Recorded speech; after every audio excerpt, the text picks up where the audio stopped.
Shalom and welcome to another in our series of podcasts from Temple Beth Am, a dynamic center for conservative Judaism in Los Angeles. This is a recording of Rabbi Adam Kligfeld's weekly Rashi study class. And as we do at Asiyum, we read the first verse of Shemot. We did not do the Rashi on it yet. We did not have time for last week were some of the Divrei Torah that some people had prepared on the book of Breshit, which was supposed to be part of our Asiyum, but we ran out of time. So what I want to do today is first welcome the new faces around the table. Then, if anybody has Divrei Torah that were left over from last week's Asiyum that you didn't have a chance to do, and then we'll... You snooze, you lose, Sue. What's going on? And then we'll jump into Shemot. For the new students who are about to introduce yourselves, talk to me after class or email me about how to get the right volume in front of you, because there are several different volumes you can have in front of you, but you're going to want to have at least one way of looking at Rashi, either in Hebrew or in English or both. We need to bring a chair over for Sue.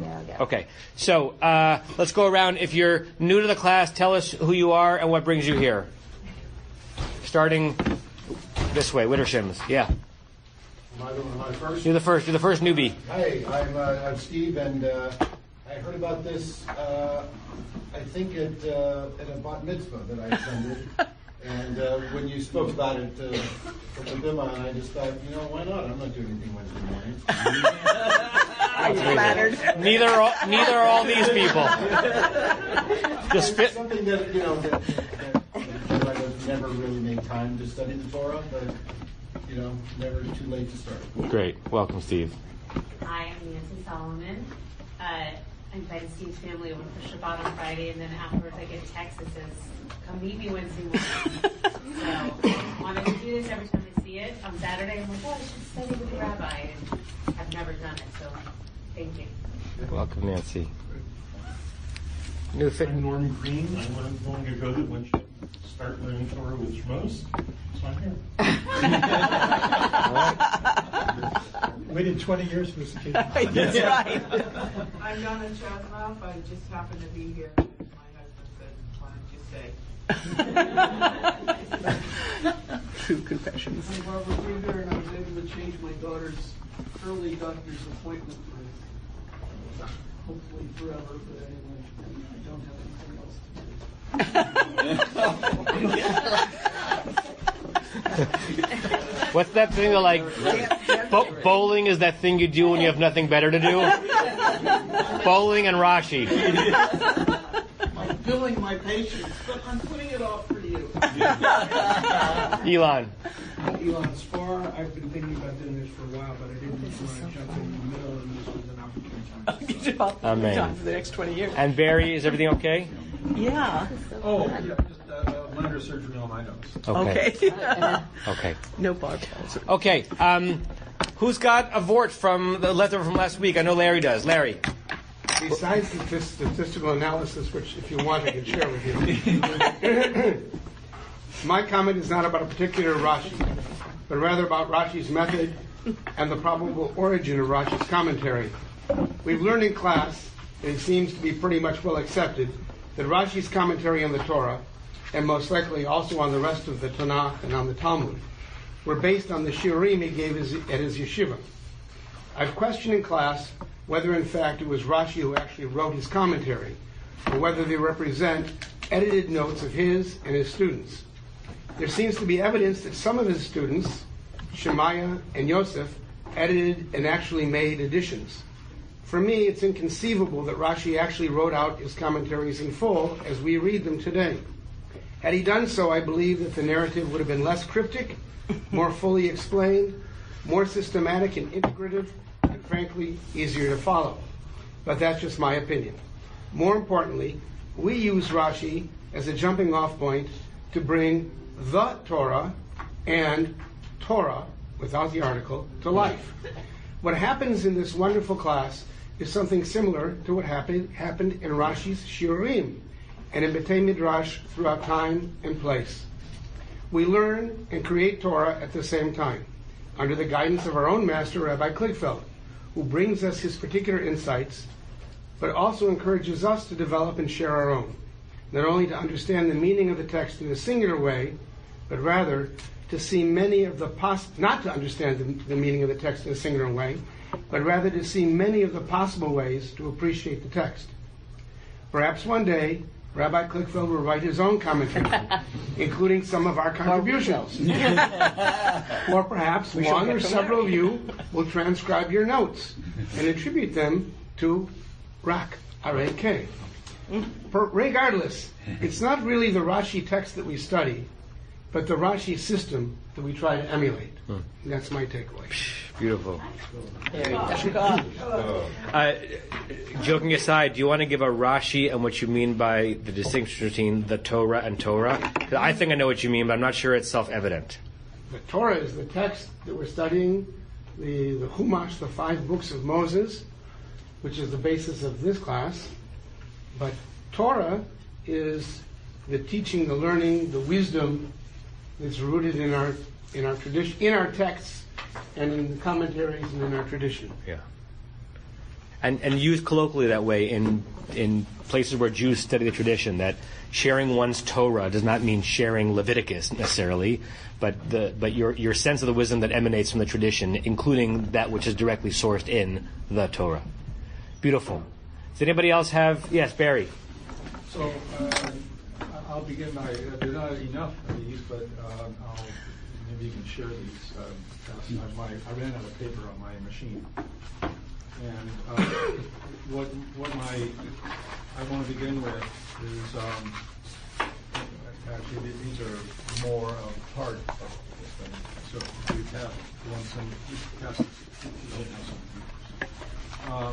it begins with the word Vayela. And 3 weeks ago, I was in Chicago for my granddaughter's car, and she gave me the whole Kriya. This is Bashalach. Granddaughter did her Aliyah. My daughter trained her to do the lane and everything. My daughter did an Aliyah, and I did the 5th Aliyah. And in my what I read was they grumbled. This is they're out in the wilderness and they're grumbling to Moshe and Aaron. This is on the last page of hopefully what you have. The Hebrew was this is Shalach 15:27. Vayilonu kol Vayilonu Gadat ben Israel Moshe Haron b'Midbar. And here is they're complaining, they're grumbling, okay. But in our Bashalach with Rashi, it is. Play around with these things here.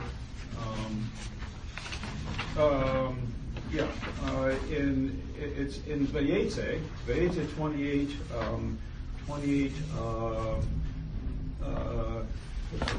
2011, and the Bashad is V'yichka b'makom V'yelan Shan. Okay, and the root there of V'yelan is similar to the root is V'yelonu. Okay, but in ours, V'yezet, he arrived at Makom. He came to Makom. He arrived at Makom. But why are they using this Vayelan for arrive? To not arrive, to sleep. Sleep, okay. Yeah. Well, some say he reached, some say he slept. The reach is Vayifka. The Vayalein is he spent. He spent the night. He spent the night, or he slept, or he stayed there. But it's the same root as in Shalach as they grumbled, and so Rashi's, and I'm going to do some Rashi, and I'm reading from Zohar on the same page here. So what Rashi's saying is that because the sun had set, well, it had set out of its order. Yaakov had arrived in the afternoon. According to Yaakov, he had 15 more hours of daylight to go. But where was the Makom? Makom this is Mount Moriah. This is where the temple is going to be, and this is where the ladder is supposed to be. And so God arranged that the sun set earlier than would normally do. the sun said it should have, and the sun set. He spent the night because the sun has set implies the sun set suddenly for him, not at its appointed time, so that he'd stay there. He should stay there overnight. So what happens is the day was still long. He wanted to keep moving, but he wasn't able to move. And so he began, this is from Zohar, that he began complaining before his master that the dominion of the sun had been transferred from him, this is written, and he complained there. That's Vayelan, he complained there. And this is the is back to back with from Bashalak that people grumbled against Moshe. So basically, that is similar how words are used. That here we could be just simply he arrived at the place and he went to sleep. But there was more involved than just arriving at the place here. He didn't want to stay there, and he was grumbling, "Why stay here? Because God had made it that this is where he's going to have this dream, this latter dream." And Yaakov was a struggler, as always, right? Yaakov, the heel, and so here he so many times God gave to Yaakov what's going to happen to him, and Yaakov said, "Well, if you do these for me, then I will do these things. If you do," it's always this approach. Well, here at Yaakov again, I'm done. Thank you, Barry, and for coming across a verb that you just happen to lane, and then remembering or connecting it back to a single use of that verb way back in our learning is a wonderful bridge. It's great. Thank you. I was laning this. Right. Well. And by the way, that's exactly what Rashi did. It's just that Rashi knew all of the material in a way that we can't even fathom, but he would be reading a verse in Chronicles or Habakkuk and say, "Hey, that reminds me of the 19th chapter of Leviticus. I wonder if there's a connection." That's the process. That's that generative and iterative process that you were discussing. I'm confused with Rashi. Amen. Marshall. So I'd like to look at chapter 45, verse Dalet 4. Your Torah Chaim is on page Reish Aleph. Most people only probably brought their schmotes with them, so we're just going to listen to it. 45 I'm what? going to read it to you. And this is the moment when Jacob... What verse is Marshall? Marshall, verse 4. Verse 4. 45, Reish Mem Hey, Pasuk Dalet. Vayomer Yosef Elachai. So Joseph says to his brothers, Geshuna Elai Vayigashu. Come close to me. I'm using Robert Alter's translation. Pray, and they came close. Vayomer Ani Yosef Achichem. He said, "I am Joseph, your brother. Asher Mechartem Oti Mitzrayma, whom you sold into Egypt." Now I'm going to do something very fanciful and something which is not in our Silberman translation. Fanciful in the sense that rabbis were being fanciful in their Rashi comment. And Silberman translation leaves out translation of 3 words, which I think are significant. So you see now, Geshuna Elai, Ra Otanu Sogim Le'achor. He saw that here his brothers recoiled. Amar Achshav Ani Nichlamim. And he said to himself, "Now my brothers feel ashamed." Karalahem, he therefore called to them, and this is the part which is not translated in the Silberman, Bilashon Raka B'tachanunim. And then he said, V'heralahem Shehu Mahul, and he showed him he was circumcised. Yeah. What is, for me, the interesting phrase here, Bilashon Raka B'tachanunim, in a language which was tender or soft, B'tachanunim, which was full of a cry for help or plea or entreaty. It seems to me that true reconciliation only takes place when we expose ourselves and all of our psychic vulnerability. He showed himself to his brothers, and they showed himself to him. Asher Kashu na, he said, Kashu na Eli, come close to me, not only physically, but psychologically. But he got you when they drew close. Yeah.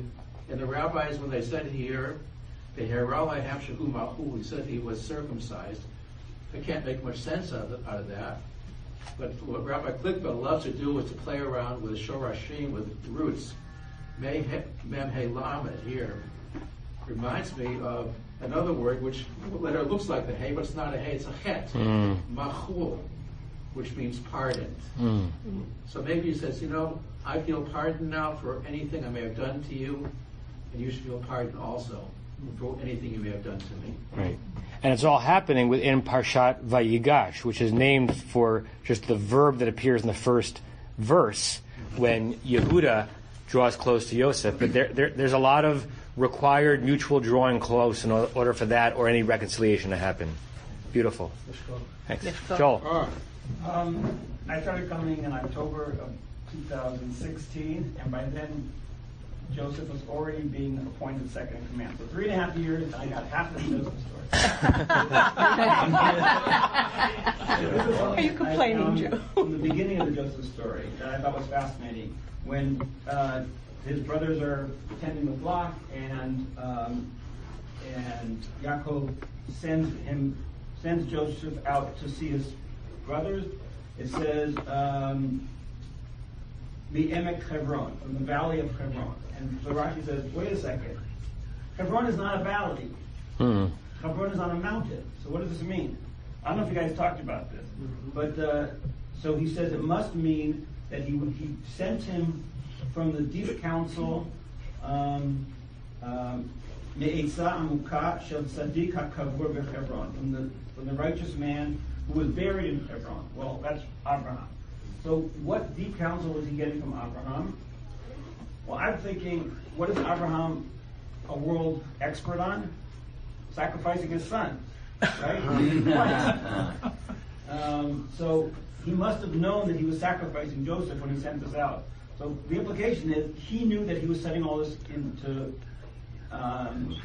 motion when he did this. And so that put a whole new take on the entire story in my opinion. So that's a fascinating Rashi on the Rashi, right? Because I don't think that in the Rashi it's explicit that the counsel he got from Abraham was related to the Akedah. But you're saying that if we're already reading Emek Hebron as the depth, it just says L'kayem Mashane Amar Abraham ben Batarim. Ben Abtarim, right? So that's this notion of the promise of what's going to happen in the future, not related to the binding of Isaac, right? So you're adding a lovely Rashi on the Rashi, right? That if we're already reading Emek Hebron there, not as the valley of Hebron, it doesn't exist, but the valley depths of the Hebronite, the eternal Hebronite, Abraham, then it's almost as if you're saying Yaakov is, with prescience he might not even be aware of, exposing his son to this danger. Any others? Rebecca, then Leonard, then Rick. Just because that's the order in which I saw your hands. I've been coming to this class. I started up sometime within the last year. Larry will tell you. Larry's tracking all of you. So I chose something more recent, chapter 50, Nun, verse 13, where Rashi describes about the tribes. This is as they're going to array and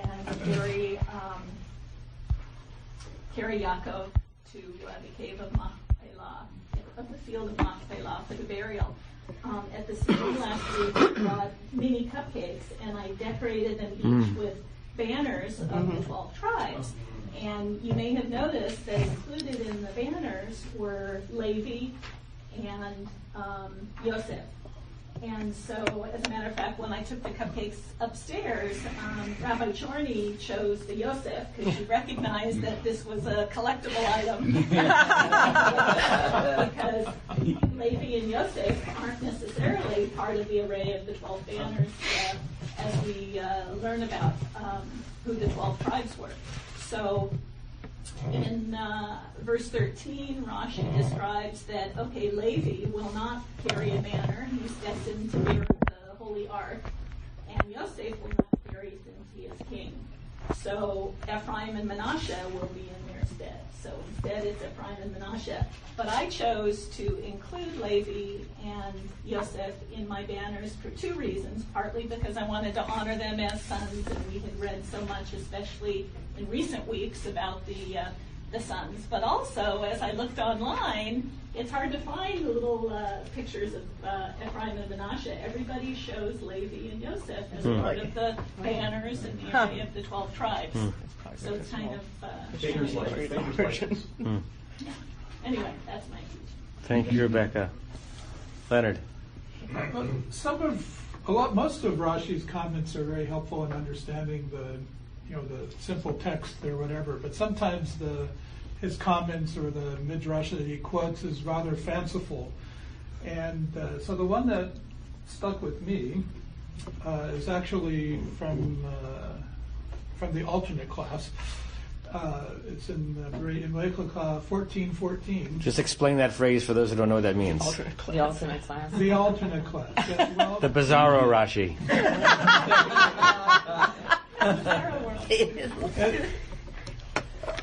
Once upon a time, Rabbi's class starts Wednesday mornings at 8:30, and if for some reason he can't make the class, he would send out a notice to people to let them know not to show up. But your son was born very early on a Wednesday morning. Is that the origin of this? Yes. Yeah. I didn't know that. And so the class showed up, and there was no rabbi. He had some excuse, I don't know. And so we were all here, and then it was Arthur who said, well, we don't need the rabbi, we need to study, we're here, we should study anyway. Wow. And so I took him up on that suggestion over there. So when the rabbi is not available for the class, and I am, then there's an alternate class. Now you started with the Akedat Yitzchak. Here. Right. But you did the first 9 years elsewhere, right, which means we missed the first few chapters of Bereshit. And so what we do in the alternate class is we're filling in the backstory. And so we've made it all the way up to Noah now. So the flood's about to happen, I understand. If you go really slow, we might lap you. We might finish all the books of Moses and get back to the part of Bereshit that you're still doing. Well, one of the things I've noticed is that I'm usually at your class, but you have never once come to mine.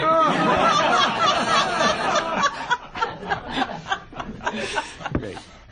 Okay, so just to fill you in the story over here, this is Lot is living in stone in Sodom, and there's this war between the 4 kings and the 5 kings, and the 4 kings attack the 5 kings, which includes the king of Stone, and they conquer and they capture Lot and they carry him away. And Abraham is informed about this and gets very upset. And that takes us to verse 14:14. Of what chapter? 14. Okay, and I'll just read it to you in English over here. So the verse says, it's in Kligfeld. The verse says, and when Abram heard that his kinsman was taken captive, that would be Lot, he armed his disciples who had been born in his house, 318, and he pursued them as far as Dan. And if you want to know the rest of the story, is he managed to defeat the kings and free Lot and get all his property back and so on. But Rashi's comment on verse 14, I'll just quote 3 words of it over here, where he talks about the 318. He says, Eliezer levado haya. In other words, the 318 wasn't 318 men, it was actually just Eliezer. And how does he get that? Well, thanks to Gematria. I just happen to have a... There you go. And if you take the Gematria, add up the letters for Eliezer, you get 318. So it's obvious that it was this Abraham and Eliezer who were able to go out and to defeat the 4 kings. Wearing a kippah, right, Matt? Arthur would have loved to not love that Rashi comment. It's worth a sentence about Arthur because we haven't mentioned him in a while. He was a wonderful, longtime member of the community who grew up as a yeshiva bacher in Hungary, I believe, and studied Rashi almost as mother's milk, and then came to the States, became an engineer. He has patents all over the place, and then really had a 60-year break from ever studying Rashi. He just didn't live that life anymore, and started coming to the class. And he said it was like music to his ears. He remembered being in yeshiva in Hungary studying these words, but he hadn't looked at them in 60 years. And he passed away about, let's say, 6 or 7 years ago. And we had the last few weeks of his life. We had class around his bedside in his home, so he could, have that be some of the last things he experienced on earth.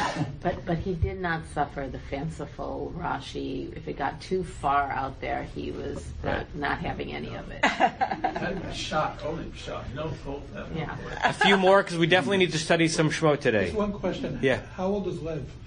Lev just turned 8. 8. So we've been going on for 8 years now. Yeah. What time flies when you're studying Rashi? Rick. I just wanted to thank you for letting me. I'm into the Torah trope, and part of the class is what's the music with the words, and sometimes it's really something notable. So the one trope that's so special in Genesis so far is the Shalshelet on Vayima'en. It's in Vayeshev. It's 39, verse 8, the beginning of verse 8, and it's when Joseph refuses Potiphar's wife's advances. Yeah. And I knew it a long time ago, because it's one of those highlights that Torah readers know about, and what I was told was that it goes up and down 3 times, so first he refuses easily. No, wait. First he's tempted to go with her, and then he sees his father's image, or he thinks about his father, and then he refuses again. So I knew that ahead of time, but what I didn't know was that Joseph looked so much like Jacob, his father, and I learned that from Rabbi Kligfeld in the class. And just one thing is that there's so many layers to learning all these things that it just every week is something new, and it's a great thing. And since then, when I look in the mirror sometimes, I see my father looking back at me, which isn't a good thing at all. But it's everybody deals with their own parents, and that's just a side thing. But I just like being able to do the trope, and it builds on itself. So. Great. And what's interesting, just checking. On that, it's a great verse, Vayima'en, how it came to be that he, or frankly anyone in a position like that, could resist those temptations, and so the Trupp identifies it as a significant moment, and Rashi is quiet in the verse. Rashi says nothing on that verse. It's such a packed verse, and Rashi just says, move on, nothing to see here. Last one or two, Carol. This is just, I have my page of little notes.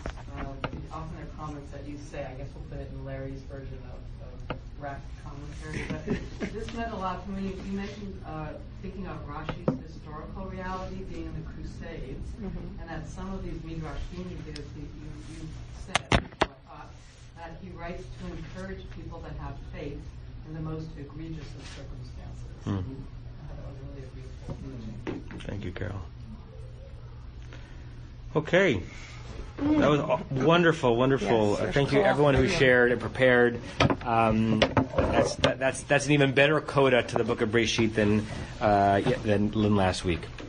Okay, Shmot Aleph. So around the table, if you're new to the class, there are at least 6 or 7 different volumes. The red Chumash that we have in the synagogue does not have Rashi's commentary, but it gives you the Hebrew English of the Torah, and we spend a lot of time on the Torah itself.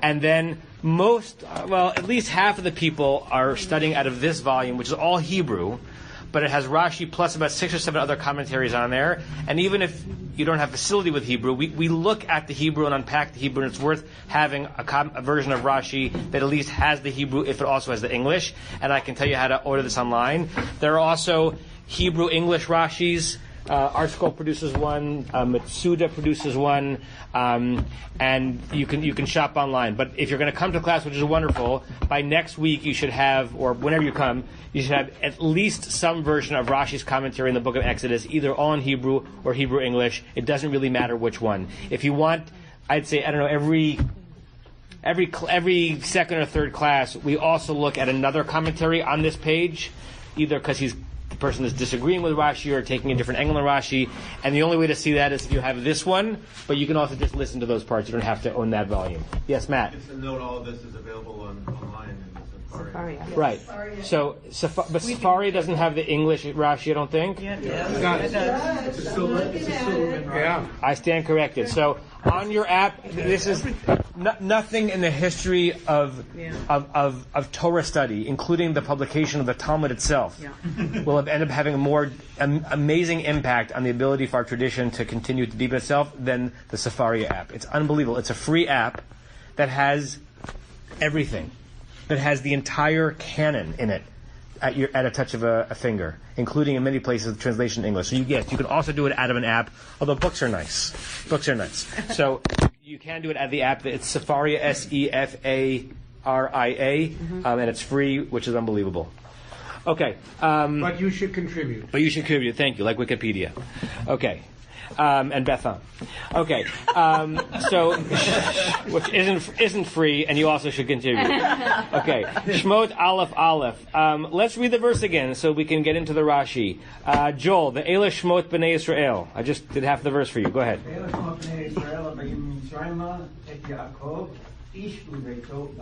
Translate as best you can. These are the names of the children of Israel that are coming or came to Egypt with Yaakov, man and his household came. Good, right? The book of Shmot and the Parsha of Shmot, those titles are not topical. They're just the first word in the first verse that is anything at all interesting. So the reason why it's called Shmot in Hebrew names is because not because the book of Exodus is about names, but because the Parsha begins with this phrase that these are the names, Shmot.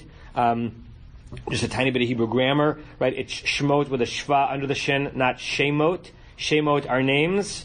Shmot suggests that it's in smichut. It's in the names of. So Shmot b'nei, so the names of the children of Israel.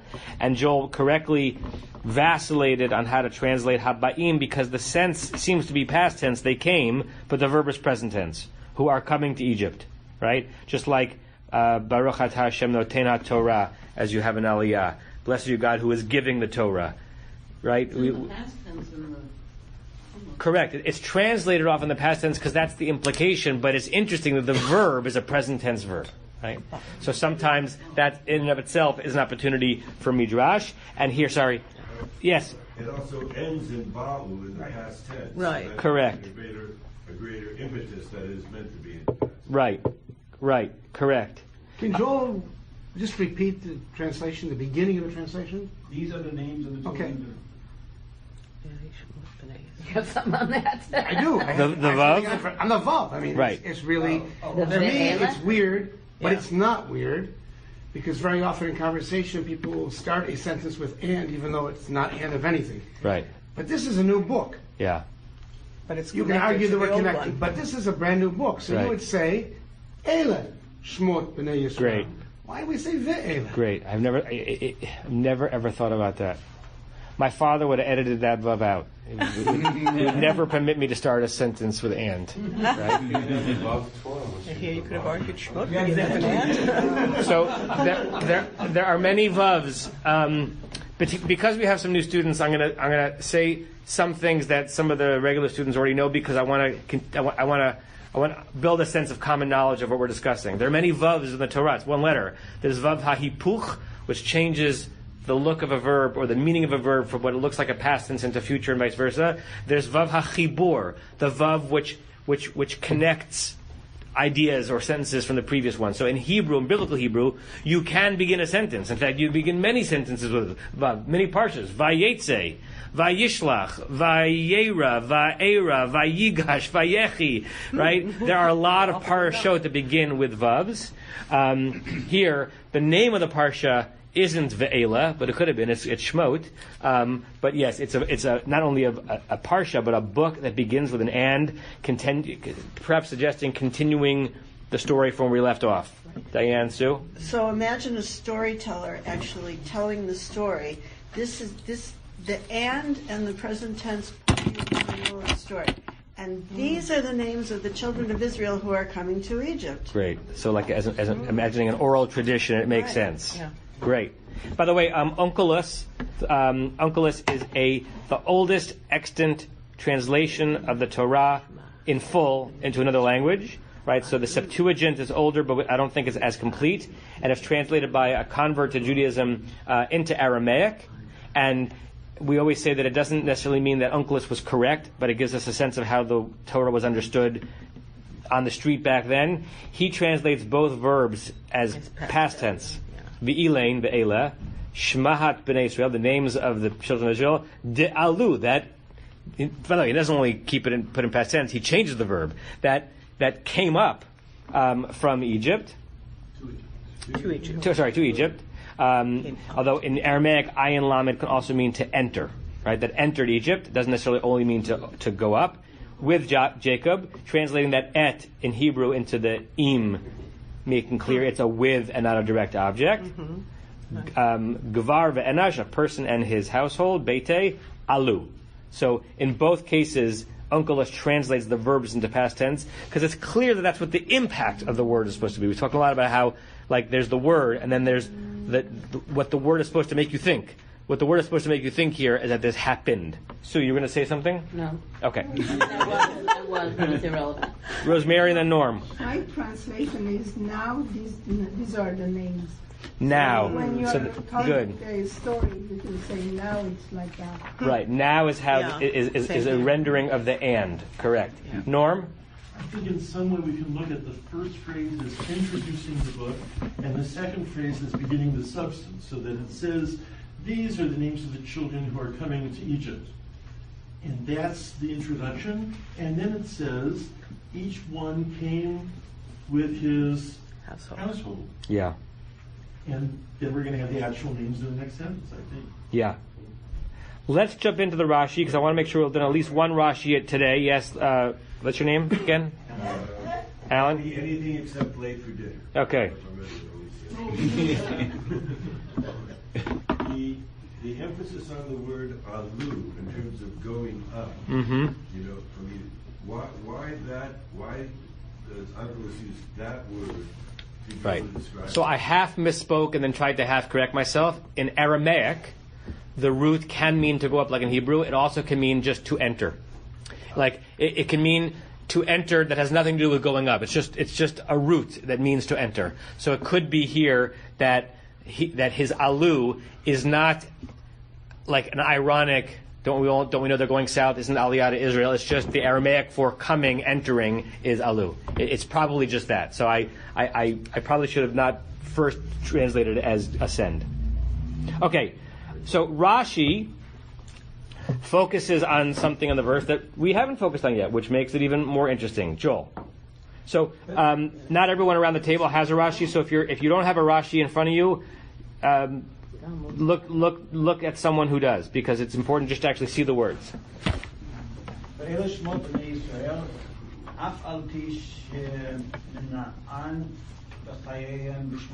Even though they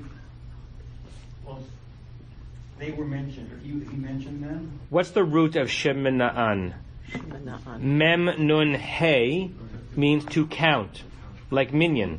Right? So even though he or it, meaning it could be the subject of the verb is the Torah or God, counted on them, even though the text, God had counted them, which them? The Right, when? In their lifetime. Bishmotam. Came down. By their names. Right. In other words, even though we already know this information, in fact, some of you have the footnote in our books that tells you goes back to the exact verse in chapter 46, where all of the names of the people who are coming to Egypt are named. Right. So even though the Torah or God counted them in their lives, in their in real time, by name. Go ahead.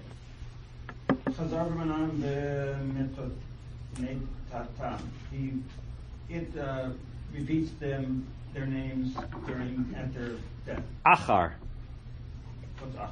After. I don't have achar. Yeah. Really? Chazar mana'an achar mitatan. Interesting. Chazar. Interesting. Yeah, I don't either. Wow. Great. Fascinating, right?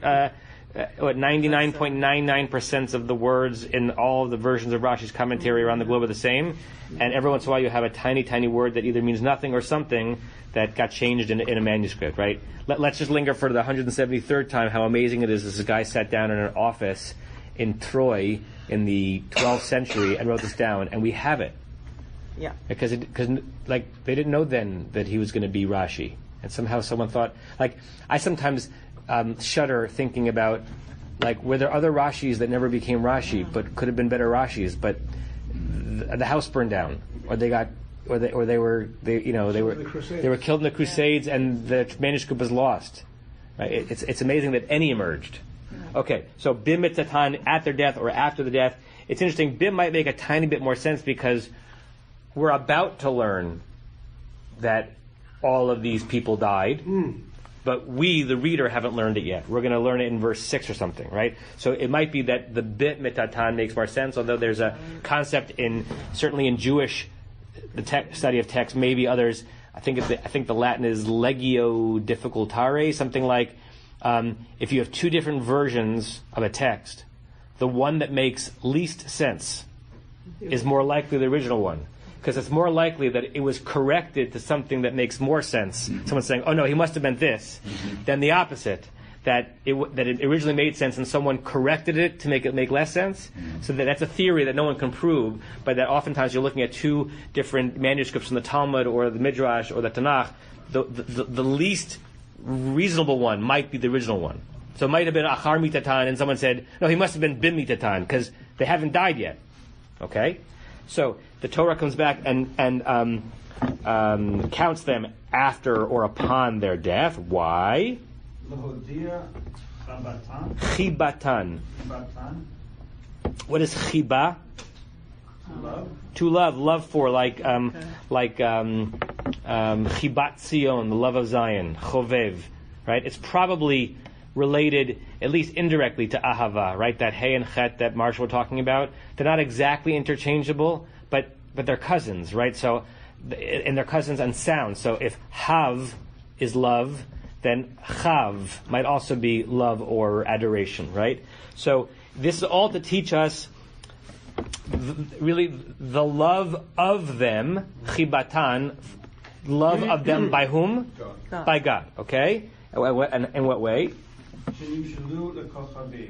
That they are compared to stars. Yeah, so these tribes, these sons of Israel, should be thought of like the stars in the sky.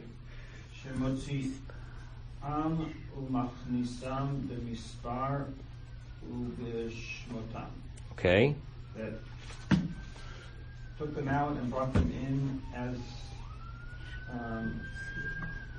in their number and in their name. Right. So let's say not took but takes. That there's a midrash that imagines, and it's based on verses in Psalms and elsewhere. In fact, some of them it's in those of you who are in this morning in the second psalm after Ashrei, Monem Yispar L'Kochavim. God counts all the numbers of the stars, L'chulam Shemot Yikra, and gives each one of them a name. Right, and there are many places in the Psalms where God is described. So there's a midrash that imagines, right, and think of the ancients not knowing science. How did the stars get there? I, by the way, sometimes think about that in the moments just before dusk or just before dark. When I'm in our house, we end Shabbat not on the clock but on 3 stars. Right, if it's a clear sky, it's a family event. We go outside and we wait till we count the stars, right? So I know that they're there even before they appear. But it's just all of a sudden they weren't there, now they're there. So you can imagine the ancients saying that God has placed them there. God brings them out, unsheathes them. It's not just a question of light and what is visible, but unsheathes the stars and then puts them back. And this midrash imagines that each night the stars are born and then die. God revivifies the stars by making them appear, bringing them out, and then putting them back in their sleeping place, right? As it were. So if that's an image of God, like focusing on the stars when God motzi'am, brings them out, and machnisam, returns them, enters them into wherever they hide when they're not visible, the mispar, according to the number, uvishmotam, and gives them names according to certain verses. And Rashi quotes not a verse from Psalms that you could have, but rather a verse from Isaiah, Shen Emar.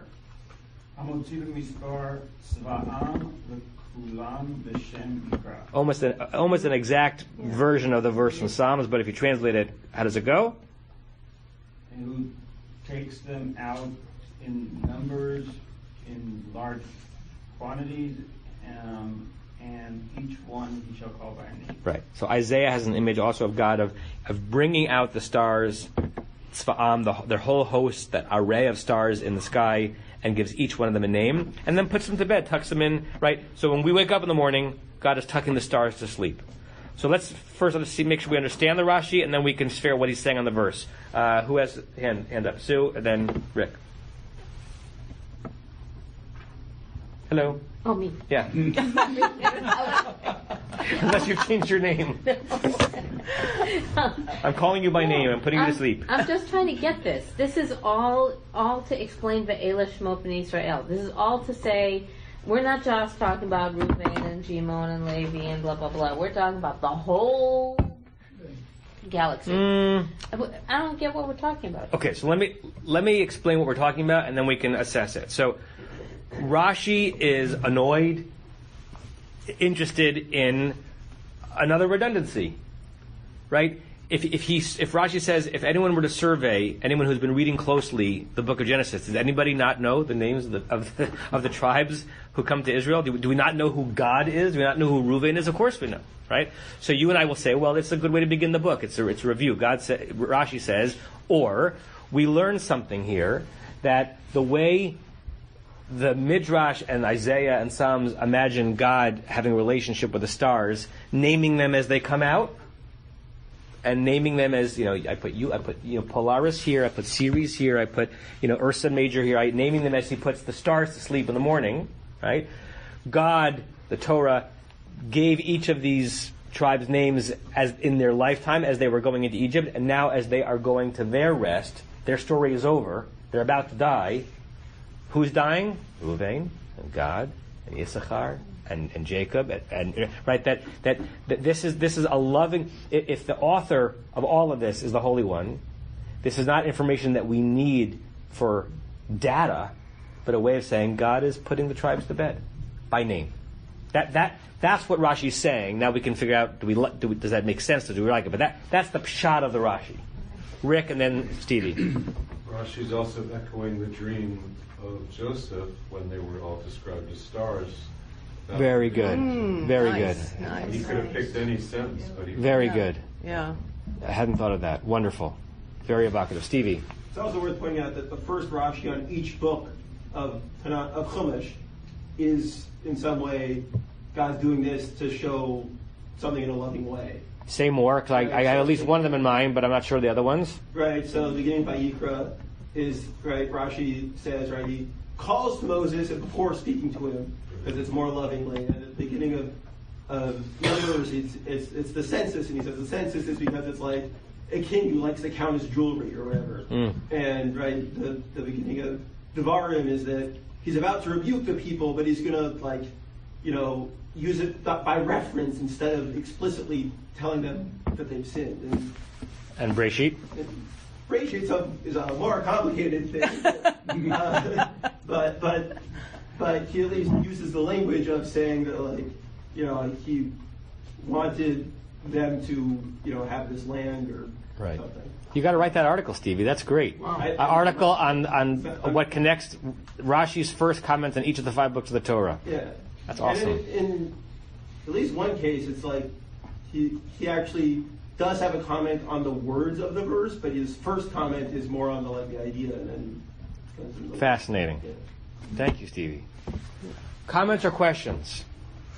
Larry. The second two footnotes, I don't understand even the references. Okay. Are they important, or you don't have to go over them? Which ones? Well, I can't even read in my text very well. The second one, it says, say Chaniv? I can't. 827. Chanav. What is that an abbreviation of? Shemot Bet. Oh, Tanchuma. Tanchuma. Right. So the Taf Nun Chupchik Bet is Tanchuma. I forgot what the bet is. I wonder if there are two versions of the Tanchuma. Oh, Tanchuma Buber. So there were in this book, which is a modern annotated version of Rashi's commentary, other commentaries. It's from Mossad HaRav Kook, which is one of the great publishers of Jewish books from Jerusalem. It takes a scholarly academic look at least the origin of all these commentaries, even though they're understanding it from a firm perspective. So in the world of Jewish scholarship, there are several printings of Tanchuma, which is a midrash on the Torah.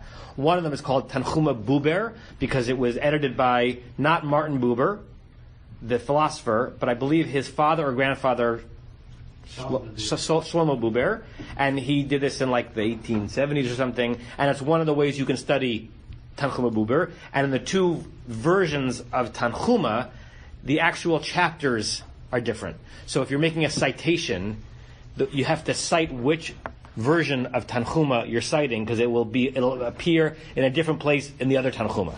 Okay. So I think that's this editor saying you can find this in Tanchuma Buber, Shmot chapter 2.